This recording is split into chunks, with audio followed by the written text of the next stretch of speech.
Welcome to the marvelous land of Oz.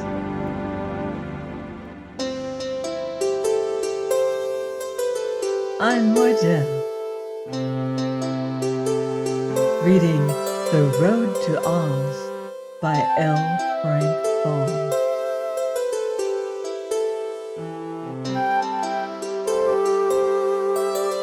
Chapter 23, The Grand Banquet.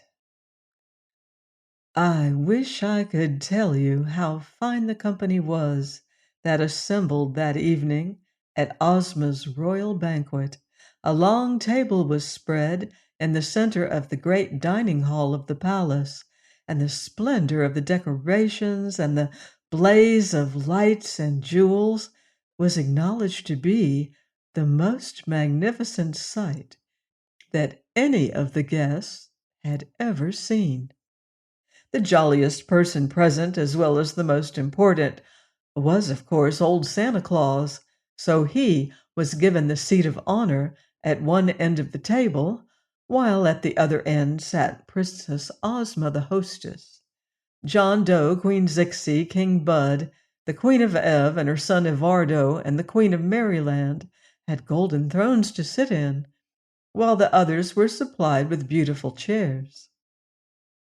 At the upper end of the banquet room was a separate table provided for the animals.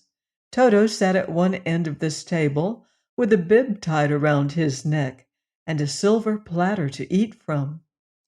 At the other end was placed a small stand with a low rail around the edge of it for Billina and her chicks. The rail kept the 10 little Dorothys from falling off the stand, while the yellow hen could easily reach over and take her food from the tray upon the table. At the other places sat the hungry tiger, the cowardly lion, the sawhorse, the rubber bear, the fox king, and the donkey king, and they made quite a company of animals. At the lower end of the great room was another table at which sat the Ryls and Knooks who had come with Santa Claus, the wooden soldiers who had come with the Queen of Merryland, and the Highlanders and Lowlanders who had come with John Doe.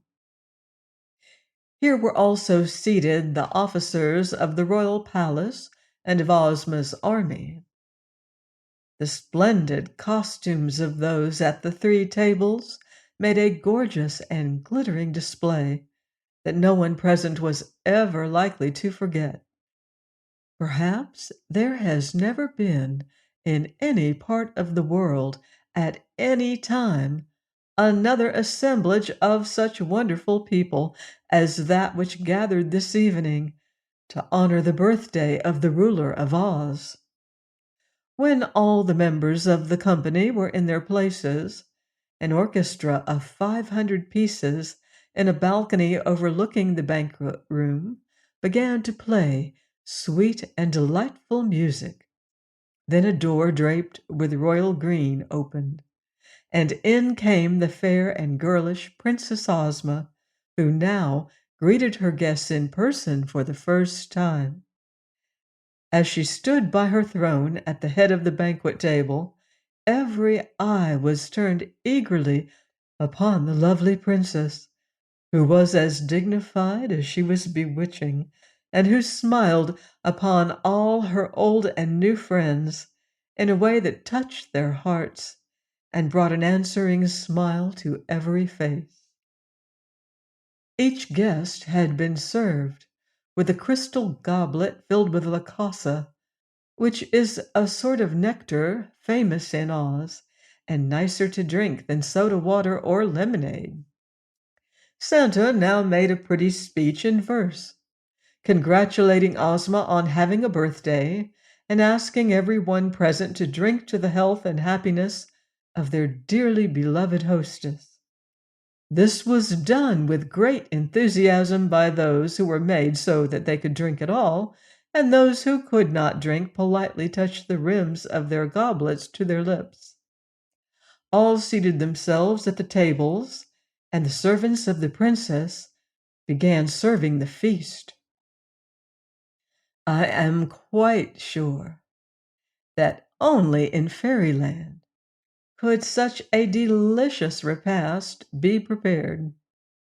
The dishes were of precious metals set with brilliant jewels, and the good things to eat, which were placed upon them, were countless in number and of exquisite flavor. Several presents, such as the Candy Man, the Rubber Bear, Tick Tock, and the Scarecrow, were not made so that they could eat, and Queen Maryland contented herself with a small dish of sawdust. But these enjoyed the pomp and glitter of the gorgeous scene as much as did those who feasted. The Woggle Bug read his Ode to Ozma, which was written in very good rhythm and was well received by the company. The Wizard added to the entertainment by making a big pie appear before Dorothy, and when the little girl cut the pie, the 9 tiny piglets leaped out of it and danced around the table while the orchestra played a merry tune. This amused the company very much, but they were even more pleased when Polychrome, whose hunger had been easily satisfied, rose from the table and performed her graceful and bewildering rainbow dance for them. When it was ended, the people clapped their hands and the animals clapped their paws, while Billina cackled and the Donkey King brayed approval. Johnny Dooit was present, and of course he proved he could do wonders in the way of eating as well as in everything else that he undertook to do.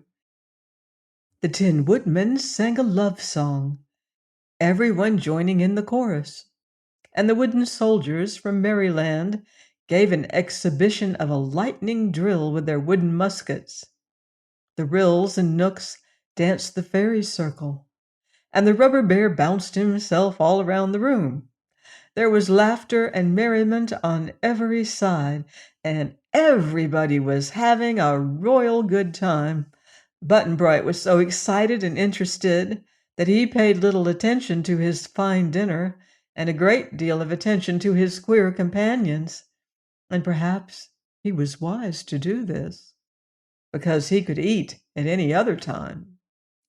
The feasting and merry-making continued until late in the evening, when they separated to meet again the next morning and take part in the birthday celebration, to which this royal banquet was merely the introduction.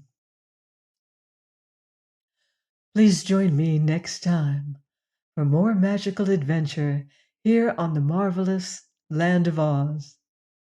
Goodbye for now. See you in Oz.